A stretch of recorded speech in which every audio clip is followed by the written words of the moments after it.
자, 안녕하세요. 박성필입니다. 자, 오늘 HLB 보도록 하겠습니다. 자, FDA의 타입 A 미팅을 신청을 했죠.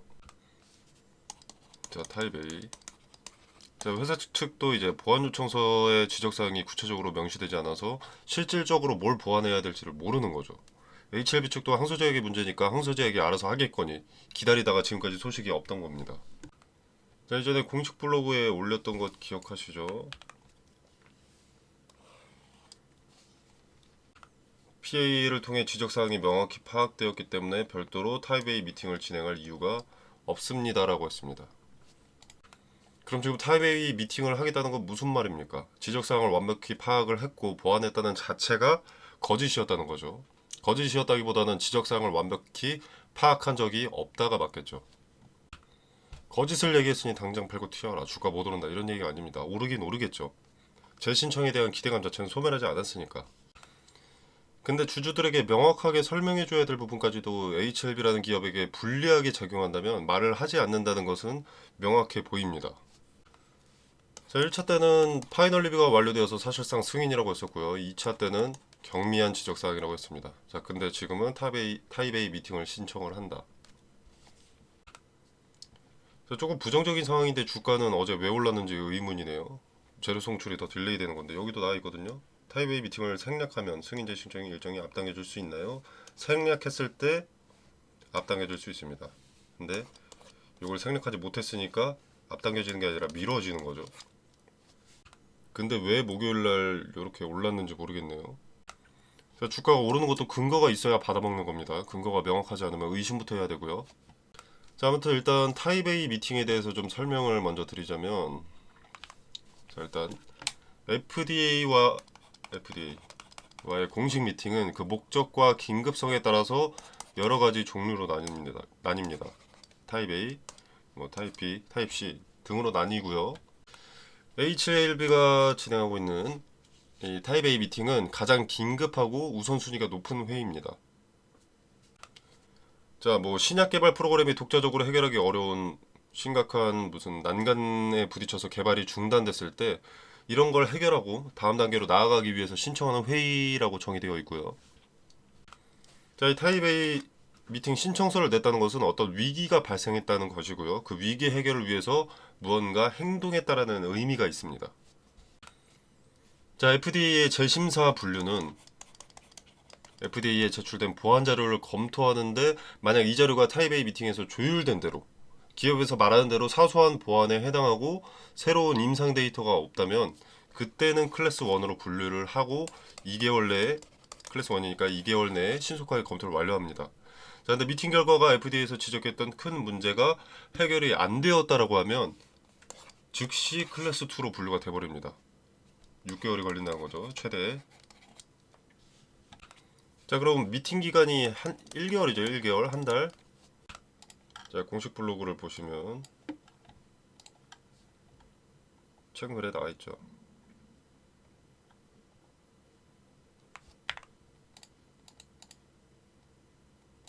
6월 19일에 FDA에 타입 A 미팅 신청서를 제출했고 이게 30일 정도 걸리기 때문에 7월 중으로 예상되는 이 미팅 일정이 확정될 것이다. 자, 그러면 미팅 기간이 1개월 정도 걸리고 이제 클래스 2면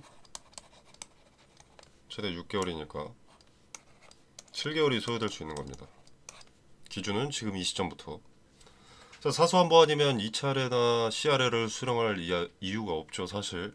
자체적으로 해결이 안 된 그 자체가 경미하진 않다고 볼 수 있고요. 재신청 기간까지 포함하면 결과적으로 26년 뭐 1월이라던가 2월 요쯤에 결과를 볼 수도 있습니다.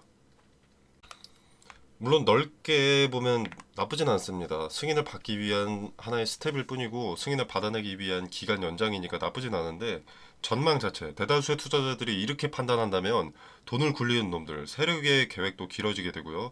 기대감 반영까지 7에서 8개월이라는 시간이 주어진다면 기간 조정, 요 앞전에는 기간 조정, 가격 조정이 동반될 수밖에 없기 때문에 좀 문제가 된다는 겁니다. 해결을 위한 스텝을 밟은 것이기에 나쁜 상황은 아닌데 폭발적인 상승은 한참 뒤로 밀려났다는 거죠. 자, 새로 추가된 일정에 따라서 이제 타입 A 미팅 등의 일정에 기대감이 일부 반영되면 그때 이제 주가를 올려놓고 한 뭐 요런 자리에서 개인들의 평단을 높이려고 할 겁니다. 시간 지나서 보면 재미없고 지루한 것은 그대로인데 대다수의 개인들은 지금보다 평단이 높아져 있을 겁니다. 자, 그래서 중장기로 보시는 분들 좀 유의하셔야 되고요. 자, 주가는 보면 어제 좀 올랐습니다. 종가 기준 5% 정도 올랐고요. 자, 장중에 박스권 하단을 이탈을 했다가 하단까지 이탈을 했다가 거래가 갑자기 크게 들어오면서 박스권으로 재진입을 했습니다. 자, 이 박스권 상단 부분에 이렇게 윗골이 남기면서 매물을 소화하는 그림이 나왔기 때문에 부정적이진 않습니다. 긍정적이어 보이긴 하는데 기업 자체의 신뢰가 좀 박살나는 이슈라서 이 재료를 주는 대로 넙죽 받아먹어도 되나 싶기도 하네요. 자, 아무튼 타입 A 미팅은 30일이 소요되기 때문에 제일 빠른 재료 일정은 30일이 지나야 나온다 라는 명확히 일정이 잡힌 것은 좋습니다. 자, 이제 7월 중순쯤에 그 미팅을 통해서 이 명확한 사유를 듣게 된다면 승인에 한 발 가까워지기 때문에 기대감이 조금 반영될 것으로 생각이 되고요. 이렇게 기대감이 반영돼서 주가가 올라오면 이때 분할로 비중을 줄이는 것을 권유해 드립니다. 자, 왜냐면 요 뒤에 있죠, 뒤에 위로 올라갔을 때 요 전체 이런 윗자리 매물 소화는 올라가려면 반드시 동반되어야 돌파를 할 수 있기 때문에 타입 A 기대감에는 분할로 비중을 정리하고 매물 소화 과정 중에 이렇게 내려오게 되면 조정이 동반되게 되면 그때 지지를 확인하고 매수하면 됩니다. 그때 판다고 손해보는 거 절대 아니고요. 아무리 제약바이오 섹터가 이렇게 막 이런 식으로 상승을 한다고 하더라도 이 매물들을 무시하고 이렇게 상승하려면 승인 아니면 시판 이런 내용들이 나와야 됩니다. 근데 지금은 그럴 수 있는 상황이 아니기 때문에 어떤 기대감 일정에 이렇게 올라간다고 하더라도 이런 매물 소화 때문에 결국 다시 내려갔다가 올라가는 이런 그림이 나온다는 거죠. 그래서 이때 비중 정리하고 이때 재매수를 하든지 이런 관점으로 접근하시는 게 좋습니다. 이렇게 될 거야. 성공할 거야. 난 믿어. HLB를 믿어. 진영군을 믿어. 그 마인드 도박사 마인드입니다. 리스크를 점검하고 근거가 있는지 확인하고 발을 뺄 때 뺄 줄 알아야 그게 투자입니다. 여러분이 도박이 아니라 투자를 하셨으면 좋겠고요.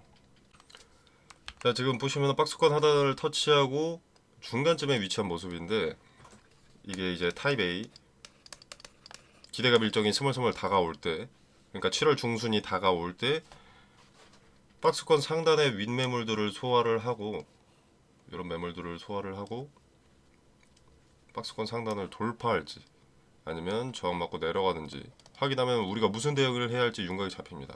자, 그리고 돌파를 했을 때도 여기 기존의 박스권 상단이었던 이 자리에 이제 저항에서 지지가 되겠죠. 지지로 바뀌겠죠.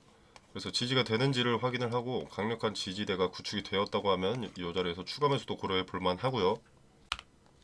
근데 이 자리를 터치했을 때 거래가 많이 동반되지 않았다. 지지가 되더라도 거래가 많이 동반되지 않았다라고 하면 분할로 비중을 정리하는 게 낫습니다.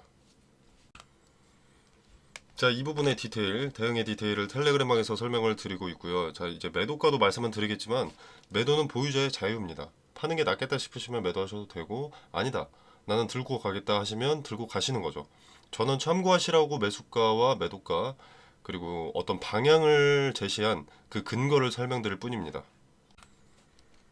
자, 그래서 제가 말하는 게 일리가 있다, 근거가 있다라고 생각이 드신다면 참고를 해보시고 아닌 것 같다라고 생각하시면 본인의 자유대로 투자해 보시면 되겠습니다. 자, 근데 대응 자체가 실시간으로 흔적을 포착했을 때 말씀을 드려야 늦지 않기 때문에 미리 들어와 계시는 것을 권유드리는 편이고요. 영상으로 이제 제작을 하게 되면 밤늦게 올라오기 때문에 장이 이미 마감되어서 대응하기엔 한 발 늦을 수 있어서 그렇습니다. 자, 텔레그램방 참여는 영상 설명란에 보시면 여기 더보기 버튼이 있습니다. 자, 이 버튼을 누르시면 링크를 기재를 해뒀고요. 이 공간 안에서 제공되는 정보 일체의 금전을 요구하지 않습니다. 투자의 기준과 근거들을 설명드리고요. 자, 그리고 이제 종목의 대응, 뭐 HLB나 뭐 네이처셀 이런 종목의 대응 이외에도 추천 정보를 드립니다. 자, 그리고 검색기 설정법, 종가 매매 꿀팁 등 여러 가지 투자에 도움이 되는 정보들도 공유하고 있고요. 자, 한번 확인해 보시길 바라겠습니다. 자, 이거는 추천 종목들을 좀 정리를 해와 봤습니다. 자, 1월부터 2월, 3월, 4월까지만 좀 가져와 봤고요. 자, 텔레그램 방에 입장하시면 뭐 추천 종목도 있고 뭐 종목 대응, 뉴스 언급드린다. 되게 포괄적으로 말씀드린 부분이 있어서 추천 종목 카테고리 하나만 가져와 봤습니다. 자, 보시면 수익이 꽤 짭짤하게 찍혀 있는 것으로 보이는데 개 중에는 수익률이 좀 낮아 보이는 것도 있습니다. 뭐 4%, 5%, 3%, 4%, 오리엔탈 전공 2에서 3%. 자, 이건 좀 적어 보이죠, 상당히. 자, 이 부분은 리스크 최소화를 우선순위로 두기 때문에 변수가 발생하면 바로 매도 사인을 들여서 이렇게 수익이 작게 나온 겁니다. 그리고 이런 수익이 상당히 적어 보이지만 이게 반복되면 꽤 짭짤한 수익이 발생될 수 있고요. 그리고 무조건 돈 번다는 것은 아닙니다. 종목 추천을 드리기는 하지만 당연히 손실이 날 때도 있습니다. 손절을 할 때도 있는데 그때는 이제 변수가 발생했다는 것이고 그럴 때는 빠르게 대응을 좀 도와드리는 편이죠. 자, 아무튼 이런 식으로 추천 종목을 받다 보면 이제 거기에 대한 근거도 같이 말씀을 드릴 때가 있는데 자, 이게 반복되다 보면 이제 리스크 최소화의 중요성을 여러분이 알게 되실 수도 있습니다. 그로 인해서 이제 호재 뉴스만 수집하고 믿고 싶은 것만 믿는 잘못된 투자 습관을 길들이는 데도 조금 도움이 될 것이라고 생각을 하고요. 그래서 이런 과정을 반복하다 보면 투자의 기준과 근거가 무엇인지 여러분이 직접 확인할 수 있으실 겁니다. 관심 있으신 분들 한번 참여해 보시길 바라겠고요. 자, 당연히 무료로 제공된 추천주니까 부담은 없을 겁니다. 자, 그리고 이제 여러분한테 도움이 조금이라도 되신다면 구독과 좋아요는 눌러주시면 감사하겠습니다. 자, 오늘 영상 여기서 마무리하도록 하겠습니다. 감사합니다.